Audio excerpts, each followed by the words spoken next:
طيب دكتور، هل يطول لو خلع وراح يزرع لي لأنه خايفة؟ عندي نفس المشكلة، أخاف أقعد 3 شهور.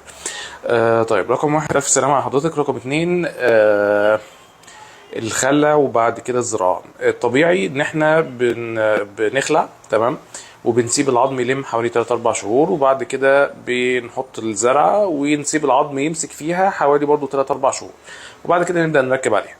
طيب، ساعات بنقدر نعمل حاجة اسمها immediate implant. يعني ايه immediate implant؟ يعني انا بخلع واقدر في نفس الجلسه اللي انا خلعت فيها اقوم حاطط الزرعه بتاعتي على طول في نفس المكان، واسيب العظم يمسك عليها على طول. وده طبعا بيوفر لي الثلاث اربع شهور اللي في الاول بتوع ان العظم يلم.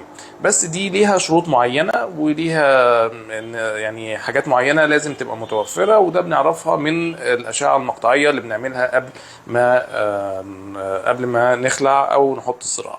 فلو الشروط دي متوفرة أقدر أعمل الكلام ده ونحط الزرع على طول ونوفر الوقت ده. وده طبعا بيرجع للدكتور المعالج ساعتها. فربنا يسهل وينفع بإذن الله. ألف سلامة على حضرتك. وأنا دكتور محمد نجيب زيادة، ده مركز مصر طب الأسنان. لو عندك برضه أي استفسارات أو أسئلة سيبها لي في الكومنتس ونجاوب عليها بإذن الله. سلام.